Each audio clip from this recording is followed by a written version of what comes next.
داخستنی رادیۆ و تەلەڤیزیۆنەکان لەلایەن ئاکەپەوە لە ئەوروپا و باکووری کوردستان شەرمەزار کران. بینەرانی تەلەڤیزیۆنی مەدنوچە لە پاریسی پایتەختی وڵاتی فەڕەنسا لە بەردەم ناوەندی یوتێلسات چالاکیان ئەنجامدا. لە چالاکیەکەدا داوایان لە کۆمپانیای یوتێلسات کرد دەست لە بڕیاری داخستنی کەناڵی مەدنوچە هەڵبگرێت.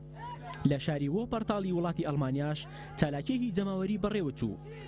ڕێپێوانەکەش بە پێشەنگایەتی ئەنجومەنی ژنانی ڤیان بەڕێوەچوو. دواتر لێدوانێک درا و ڕاگەیەندرا کە چی دەبێت با ببێت ئێمە سەر لە بەرامبەر فشارەکانی ئاکەپە و ئەردۆگان دانانوێنین.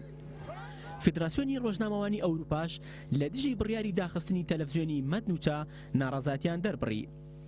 لەلایەکی دیکە و لە باکووری وڵات لە شاری موش ڕێخستنەکانی هەدەپە و دەبەپا لە مەیدانی شارەوانی لێدوانێکی چاپەمەنیاندا و هاوسەرۆکی دەبەپەی ناوچەکە شەمسەدین شاهین ڕایگەیاند کە هێشتا زەهنیەتی توانەوە و قڕکردنی لەسەر کوردان بەردەوامە.